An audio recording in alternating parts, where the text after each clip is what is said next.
ठीक है सर, चर्चा को हम आगे बढ़ाएंगे, लेकिन उससे पहले मैं अपने सहयोगी अभिषेक गुप्ता के पास जाना चाहूंगी, जो ये बता रहे हैं कि बीमा पॉलिसी के साथ कौन से ज़रूरी एड ऑन्स लिए जा सकते हैं। Thank you Anjali. Health insurance लेना यहाँ पर बेहद ज़रूरी हो जाता है, लेकिन कभी कभी जो कवरेज होता है वो पूरी तरह से उसमें नाकाफ़ी होता है। असल में आपको ऐसे में एड ऑन्स लेना यहाँ पर बहुत ज़रूरी है, जिससे कि आपका जो कवरेज है वो बढ़ जाए, एडिशनल हेल्थ सुरक्षा वो यहाँ पर आपको मिल जाए। तो क्या ऐसे कौन कौन से एड ऑन्स हैं जो कि आप ले सकते हैं, चलिए एक एक करके यहाँ पर आपको हम समझाते हैं।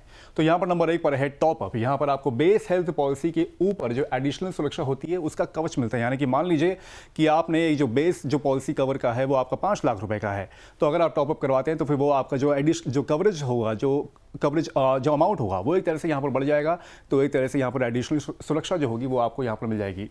उसके बाद है सुपर टॉपअप। यहाँ पूरे साल में होने वाले सभी मेडिकल खर्चों को जोड़कर कवरेज मिलता है। यानी कि एक तरह से यहाँ पर जितने भी आप मेडिकल खर्चे करवाएंगे पूरे साल के दरमियान, यहाँ पर सुपर टॉपअप अगर आप करवाते हैं तो वो यहाँ पर एक तरह से कवर हो जाएंगे। उसके बाद क्रिटिकल इलनेस की अगर हम लोग बात करें तो गंभीर बीमारी का पता चलने पर एक मुश्त राशि दी जाती है। मान लीजिए कि अगर यहाँ पर डॉक्टर ने किडनी फेलियर का यहाँ पर अगर डायग्नोज किया है, तो यहाँ पर एक तरह से, और आपने अगर क्रिटिकल इलनेस ले रखा है 10 लाख रुपए का, तो डायग्नोज होने के बाद जो कंपनी होगी वो पूरा 10 लाख रुपए आपको एक तरह से दे देगी। उसके बाद आप इलाज करवाइए या फिर अपने जो खर्चे हैं वो चलाइए, वो आपके ऊपर डिपेंड करता है। उसके बाद है हॉस्पिटल कैश बेनिफिट। यहाँ पर अस्पताल में भर्ती होने के हर दिन एक निश्चित राशि का भुगतान किया जाता है। यानी कि अगर आप एक तरह से अस्पताल में यहाँ पर भर्ती हो गए हैं तो कंपनी यहाँ पर, अगर आप ये हॉस्पिटल कैश बेनिफिट अगर लेते हैं तो कंपनी यहाँ पर आपको डेली बेसिस पर एक निश्चित राशि देती है। 2,000 रुपए 3,000 रुपए पर डे के लिहाज से वो हो सकती है। उससे आप अपने डेली खर्चे चला सकते हैं। वो डेली अलाउंस के तौर पर भी आपको यहाँ पर दिए जाते हैं। मैटरनिटी कवर, डिलीवरी से जुड़े खर्चों के लिए कवरेज यहाँ पर मिलता है। कई सारी इंश्योरेंस कंपनी होती हैं जो कि एक तरह से जो मैटरनिटी जो कवर होता है वो नहीं करती हैं असल में। और ऐसी कंडीशन में अगर आप मैटरनिटी कवर यहाँ पर लेते हैं तो डिलीवरी से जुड़े जितने भी खर्च होते हैं वो यहाँ पर एक तरह से यहाँ पर कवर हो जाएंगे। और उसके बाद लास्ट में है ओपीडी कवर। डॉक्टर से परामर्श करते हैं, कंसल्टेशन करते हैं तो वो यहाँ पर कवर हो जाएगा। डायग्नोस्टिक टेस्ट अगर अलग अलग आपको करवाने होंगे तो वो यहाँ पर एक तरह से कवर हो सकते हैं। और उसके बाद ओपीडी से जुड़े जितने भी खर्च होंगे वो यहाँ पर, अगर ओपीडी कवर का आप एड ऑन लेते हैं तो वो भी यहाँ पर कवर हो सकता है। तो ये हैं कम से कम 4-5 ऐसे एड ऑन्स जो कि आप कंसिडर कर सकते हैं हेल्थ इंश्योरेंस लेते वक्त। Over to you Anjali. बहुत शुक्रिया अभिषेक, आपने बहुत ही विस्तार पूर्वक ये बता दिया कौन कौन से एड ऑन्स पॉलिसी लेते टाइम जो हैं आप उसमें ऐड करवा सकते हैं, कौन से एड ऑन्स आप ले सकते हैं। सर के पास दोबारा से लौटते हैं। सर, अभिषेक ने जिन एड ऑन्स का जिक्र किया है, आपके अकॉर्डिंग कौन से एड ऑन्स लेने चाहिए, कौन से एड ऑन्स सबसे ज़्यादा बेस्ट हैं? देखिए, मेरे हिसाब से जितने एड ऑन उन्होंने मेंशन किए हैं, अगर अपनी हेल्थ के लिए आप खर्चा करना चाहते हैं, मुझे लगता है आपको करना चाहिए और सारे लेने चाहिए। लेकिन अगर आप में से टॉप 2 या 3 पूछें तो देखिए, आप सुपर टॉपअप पक्का लीजिए। क्रिटिकल इलनेस बहुत ज़रूरी है, आप लीजिए। और सुपर टॉपअप एक ही है, पर सुपर टॉपअप लेना ज़्यादा बेनिफिशियल है। और क्रिटिकल इलनेस है, ये 2 कवर तो आपको हमेशा लेनी चाहिए। देखिए, मैटरनिटी कवर आप बिल्कुल कवर करिए। अगर आपकी उम्र है, आपके पास है 3-4 साल, तो ऑब्वियसली आप अपना प्रीमियम भरिए, आपको उसका बेनिफिट मिलेगा। लेकिन जो क्रिटिकल इलनेस है वो बहुत ज़रूरी है। क्योंकि अब आपने कोई सम इंश्योर्ड लिया है, तकरीबन 10 लाख रुपए का भी है, सुपर टॉपअप के बावजूद कोई भी प्रॉब्लम होती है तो वो बहुत बड़ी प्रॉब्लम सिर्फ क्रिटिकल इलनेस से आती है। क्योंकि अगर खर्चा 1 करोड़ तक का जाएगा तो वो शायद किसी क्रिटिकल इलनेस की वजह से ही जाएगा। बिल्कुल। तो ये कवर बहुत सस्ता आता है। अगर आप 1 करोड़ रुपए का प्लान लें वर्सेस आप सिर्फ क्रिटिकल इलनेस 1 करोड़ का लें, उसमें बहुत फर्क आता है। तो अगर आपने सिर्फ 10 लाख का प्लान लिया है तो इस कवर से आपके जो मेजर इलनेसेस हैं, जैसे कैंसर हो गया, स्ट्रोक हो गया, कोई भी हार्ट डिजीज हो गई, तो वो सब कुछ इस 1 करोड़ रुपए में कवर हो जाएगा बहुत छोटे प्रीमियम से। तो मेरे टॉप 2 तो क्रिटिकल इलनेस और सुपर टॉपअप ही रहेंगे। बिल्कुल, यानी कि सुपर टॉपअप और क्रिटिकल इलनेस जो है वो आप ये एड ऑन ऐड कर सकते हैं। सर, मैटरनिटी कवर जो है इसके बारे में थोड़ा सा मैं आपसे समझना चाहूँगी, क्योंकि काफ़ी ऐसे महिलाएं होती हैं उनको इसके बारे में काफ़ी कन्फ्यूजन रहता है। क्योंकि कुछ कंपनीज ये दावा करती हैं कि मैटरनिटी कवर्स अगर आपने लिया तो उस दौरान सारे खर्चे जो हैं वो आपके उठाए जाएंगे। क्या ऐसा है या फिर कुछ खर्चे ही इसमें सिर्फ उठाए जाते हैं कंपनी की ओर से पॉलिसी के दौरान? देखिए, ये आपके तो खर्चों पे कोई लिमिट नहीं है। खर्चे कितना खर्चा है उस पे लिमिट होती है। ज्यादातर कंपनीज के जो प्लान्स हैं वो 25 से 35,000 रुपए तक का, डिपेंडिंग कि वो एक नेचुरल बर्थ है या सिजेरियन है, वो कवर करता है।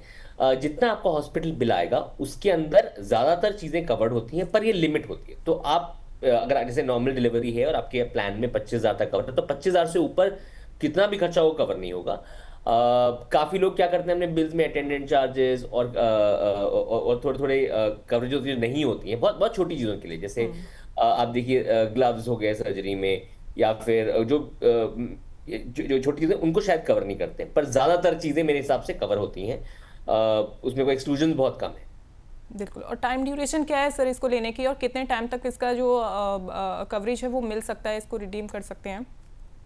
देखिए वो प्लान टू प्लान डिपेंड करता है कि कब वो एप्लीकेबल होता है। कुछ प्लान में वेटिंग पीरियड होता है कि आपका मैटरनिटी 3 से 5 साल के बाद ही मिलेगा आपको, वो पहला टाइम स्पैन आपको देखना पड़ता है। दूसरा, आपको इसलिए अप्लाई कब करना है, देखिए ज्यादातर कैशलेस ही हो जाता है आजकल। तो आप जिस भी हॉस्पिटल जा रहे हैं उसमें जैसे आप नॉर्मल ट्रीटमेंट लेते हैं वैसे ही आप मैटरनिटी का और आपके प्लान में कवर्ड है तो वो टीपीए के थ्रू आपको पैसे कैशलेस पे हो जाएंगे। अगर आप रीइंबर्समेंट के लिए जाते हैं तो उसमें आपको 30 दिन के अंदर इन्फॉर्म करना होता है कंपनियों की मैं ये क्लेम लेने वाला हूँ, लेने वाली हूँ, और उसके बाद सारे डॉक्यूमेंट जैसे ही आएंगे वो रिइंबर्समेंट आपको मिल जाएगा। बिल्कुल। सर अगर किसी ने ग्रुप पॉलिसी ले रखी है और उसे इंडिविजुअल पॉलिसी में अगर कोई कन्वर्ट करवाता है, पोर्ट करवाता है, तो क्या प्रीमियम की राशि ऑटोमेटिक बढ़ जाती है सर? ऐसा कुछ नहीं है, वो नए प्लान पे डिपेंड करता है। देखिए जो भी आपका प्रीमियम, अगर आपने अगर प्लान बिना उसको पोर्ट किए लिया होता, जितना प्रीमियम तब बैठेगा तब वो पोर्ट कराने में उतना लगेगा। पोर्टिंग का फायदा सिर्फ कंटिन्यूटी बेनिफिट्स के लिए है या वेटिंग पीरियड्स की एग्जेम्पशन के लिए है। उसका प्रीमियम पे कोई असर नहीं होता, ना कम होता है ना ज्यादा होता है। जितना जो नए प्लान में जा रहे हैं उसका प्रीमियम है वही चार्ज होता है। बिल्कुल सर। लेकिन क्या अब ऐसे में पोर्टिंग के दौरान हेल्थ कवर में कोई गैप आने का खतरा होता है?